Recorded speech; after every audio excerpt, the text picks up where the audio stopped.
Alors, l'apparence du texte de code temporaire, ça aussi, ça peut être intéressant de le paramétrer. Les codes temporaires, en fait, ce sont ces codes-ci. Donc, dès que je vais sélectionner un objet, je vais avoir beaucoup de codes qui apparaissent. Alors, nous verrons plus tard comment gérer ces codes temporaires et à quoi ils servent. Mais par défaut, ces codes sont très petites. Donc, il vaut beaucoup mieux, comme ce ne sont pas des codes qui seront imprimés, donc elles ne doivent pas forcément être belles, elles doivent surtout être pratiques.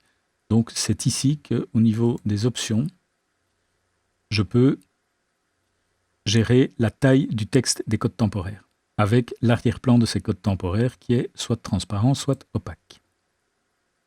Alors, l'onglet suivant, Emplacement, on a déjà analysé en partie cette fenêtre en créant notre gabarit test.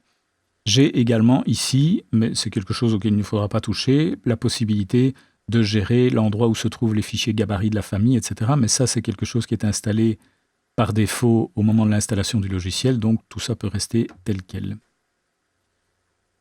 Je vais maintenant passer directement au ViewCube. Alors le ViewCube, c'est quoi? C'est un élément qui apparaît ici et qui permet de se promener et de déplacer le point de vue d'une vue 3D. Donc je vais pour cela passer en vue 3D. Alors nous avons dans une des commandes précédentes réalisé un raccourci clavier. Donc je tape le raccourci clavier que j'ai programmé ici qui est VD.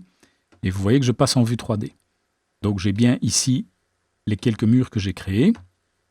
Et je vois le ViewCube. Ceci peut donc être réglé au niveau de son apparence et de son comportement dans ceci, ViewCube, et j'ai la possibilité de faire plusieurs choses. Alors la première, évidemment, c'est simplement le fait de dire que je ne le veux pas. Ici, je vais pouvoir demander de le voir dans toutes les vues 3D ou dans la vue active uniquement. Alors a priori, ça n'a pas beaucoup d'importance. Dans toutes les vues 3D, permettra simplement que si je travaille non pas en fenêtre plein écran, mais si j'utilise plusieurs fenêtres à l'écran, mais si j'ai plusieurs vues 3D, ça me permettra d'avoir le ViewCube qui est visible dans toutes les vues. Ça n'a pas grand intérêt. Je vous montre. Donc je le laisse sur toutes les vues 3D. Donc si je fais ceci, donc je mets une vue 3D ici et je vais venir par exemple dans l'arborescence ici et au niveau de la vue 3D, je vais faire un clic droit et demander de dupliquer la vue. Voilà, je me retrouve bien avec deux vues 3D.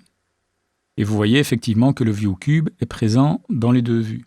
Si je viens ici au niveau des options et je demande de ne le voir que dans la vue active, vous voyez que ce ViewCube disparaît dans cette vue-ci parce que la vue active est celle-ci.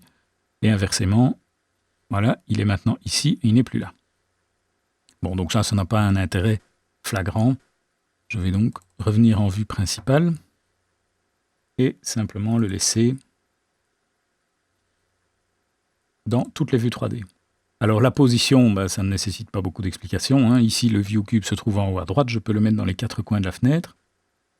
La taille du ViewCube automatique, elle gardera la même proportion à l'écran, ou alors je peux figer ça en taille très petite, petite, moyenne ou grande. Par exemple, voilà, grande, il sera beaucoup plus présent à l'écran.